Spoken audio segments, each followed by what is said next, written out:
Olá pessoal, tudo bem com a WG? Para mais um vídeo para vocês. E pois é pessoal, tem um dia no ano, só um, né? Em que a gente meio que é incentivado a pregar peças nos amigos, né? Na família e até em quem a gente nem conhece. É o dia em que mentir vira brincadeira.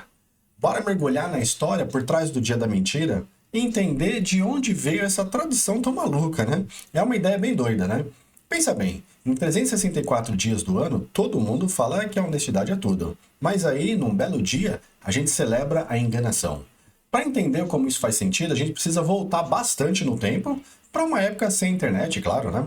Mas onde a desinformação já fazia um estrago danado, né?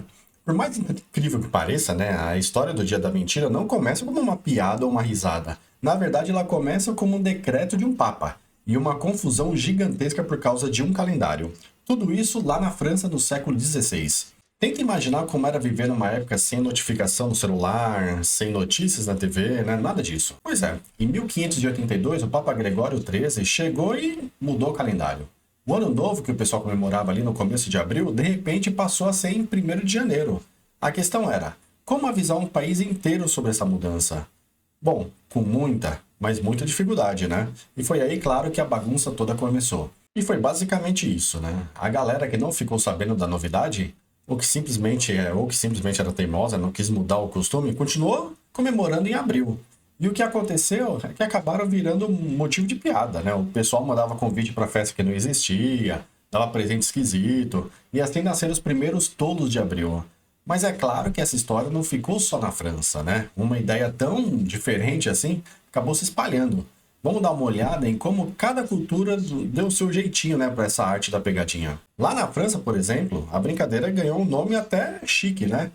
Poisson d'Abril, né? Que significa peixe de abril. A tradição lá é colar, sem a pessoa ver, um peixinho de papel nas costas dela, né? E por que um peixe? A ideia é que quem cai na pegadinha é como um peixe bobo, sabe assim? Que morre de qualquer isca, né? E aí cada país foi dando seu toque, né? Na Inglaterra, por exemplo, tem uma regra super curiosa. As brincadeiras só podem acontecer até o meio-dia. Se alguém tentar fazer uma pegadinha à tarde, o tolo é quem fez a piada. Já aqui no Brasil, né, a tradição chegou de um jeito que a gente conhece muito bem, né, hoje em dia, através de uma notícia falsa.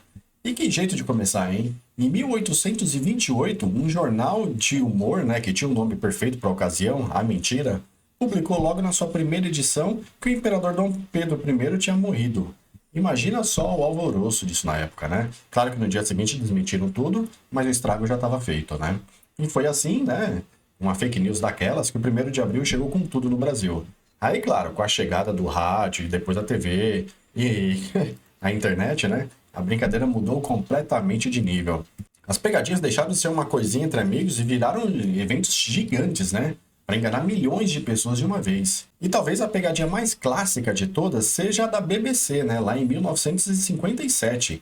Eles passaram um documentário toda a cara de sério, né? Mostrando fazendeiros na Suíça fazendo a colheita de espaguetes. É isso mesmo, tirando fios de macarrão de árvore. E o mais inacreditável é que choveu ligação na emissora de gente perguntando como podia plantar uma árvore de espaguete no quintal de casa. Dá pra acreditar nisso? Avançando um pouco no tempo para 1998, o Burger King me vem com uma novidade: Whopper para canhotos. A propaganda dizia que todos os ingredientes tinham sido girados 180 graus, né, para facilitar a vida dos canhotos. Uma ideia de tão absurda que só podia ser mentira, né? E era, né? E o mais engraçado é que milhares de pessoas foram até as lanchonetes pedirem o tal lanche especial, né? E não dá pra falar de pegadinha moderna sem citar o Google, né? Eles são especialistas nisso, né? Uma das mais famosas foi o Google Nose, uma ferramenta que supostamente deixaria a gente sentir o cheiro daquilo que a gente pesquisasse. Imagina só, buscar café fresco e sentir o cheiro de na hora ali, né? A tecnologia ainda não chegou nesse ponto, mas a piada foi genial, né? E mostra como essa tradição entrou de vez na nossa vida digital. Beleza, as histórias são ótimas, né? Mas a pergunta que fica é, por quê?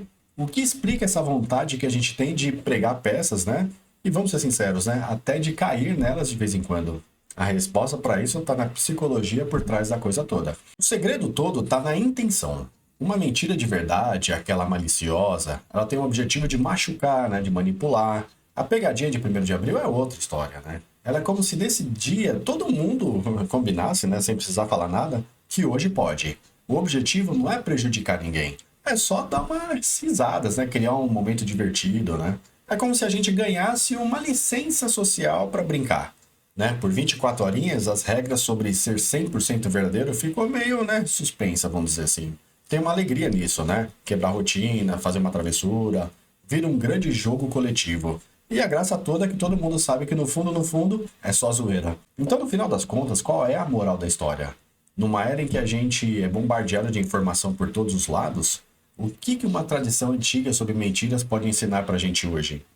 Olha só que ironia. Talvez a maior lição que um dia dedicado à mentira pode nos dar seja justamente sobre a verdade. O que essa brincadeira toda nos ensina sobre o mundo de hoje?